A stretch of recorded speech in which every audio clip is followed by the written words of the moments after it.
de Monsieur Preda. En tant que rapporteur, il a la parole, je vous en prie. Merci Madame la Présidente, Monsieur le Commissaire, chers collègues. Je suis très content de pouvoir vous présenter aujourd'hui le contenu de ce rapport sur le rapport de la Commission européenne de 2016 concernant la Bosnie-Herzégovine. Je voudrais vous féliciter d'ailleurs, Monsieur le Commissaire, pour tous les efforts que vous déposez au quotidien pour faire avancer la Bosnie-Herzégovine vers l'Europe. Cela d'autant plus que nous sommes tous ici amis de la Bosnie-Herzégovine et souhaitons accompagner et aider le pays dans son intégration européenne. L'année 2016 a été particulièrement riche justement pour ce qui est du parcours européen de la Bosnie. Elle a débuté par le dépôt officiel de la demande d'adhésion à l'Union européenne en février 2016 et s'est achevée par la remise du questionnaire de la Commission européenne en décembre dernier, décidé par le Conseil de l'Union au mois de septembre. Le chemin parcouru est notable et nous nous réjouissons à l'avance de l'avis qui sera rendu prochainement par la Commission européenne et qui permettra, on l'espère, à la Bosnie-Herzégovine d'obtenir le statut de pays candidat. C'est un des derniers pays de la région à ne pas avoir encore franchi ce cap et je pense que les autorités, tout autant que les citoyens, ont besoin d'encouragement. Nos encouragements concernent d'abord la coopération au sein du pays, puis avec la Commission européenne, tout au long de la procédure d'avis. C'est un processus lourd, exigeant, qui doit être pris très au sérieux et qui sera un véritable baptême de feu pour le mécanisme de coordination sur les questions européennes récemment approuvé. Nous encourageons ensuite les autorités à rester sur la voie des réformes contenues dans l'agenda pour les réformes agréé en 2015. Ces réformes socio-économiques avant tout sont nécessaires pour améliorer de façon sensible les vies des citoyens.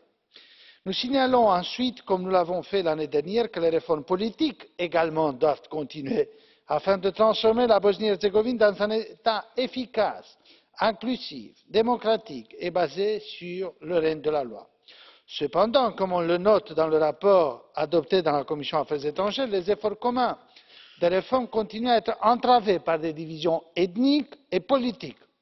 Mais des progrès doivent impérativement être faits sur des questions comme l'état de droit, la lutte contre la corruption et le crime organisé, la réforme de la justice et de l'administration publique. Malgré tous les points positifs que l'on a pu observer ces derniers temps, des sources de préoccupation importantes persistent.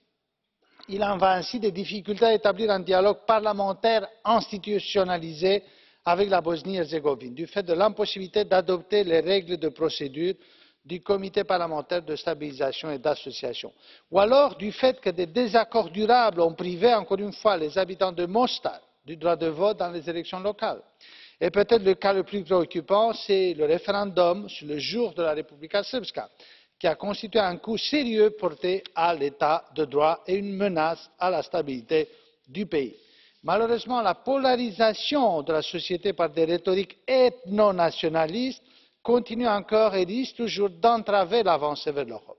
C'est pourquoi nous voulons lancer un signal fort aux autorités de continuer et accélérer les réformes. Et les sujets qui nécessitent une attention urgente ne manquent pas, commencer par la lutte contre la corruption, que j'ai déjà mentionnée. Il reste beaucoup à faire pour établir aussi une administration professionnelle. L'efficacité du judiciaire et l'indépendance de la justice nécessitent une attention particulière, etc.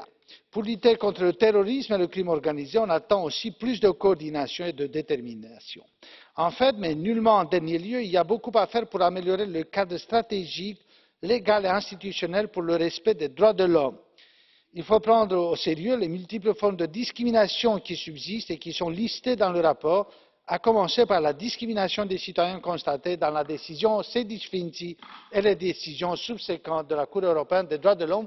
Madame la Présidente, je terminerai sur cette idée d'inclusion qui devrait être porteuse d'espoir, inclusion des citoyens, plus de participation de la société civile, y compris sur l'intégration européenne. Merci de votre compréhension.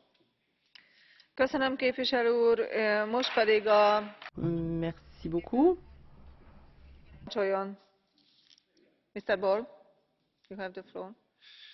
Thank you, Madam Chair.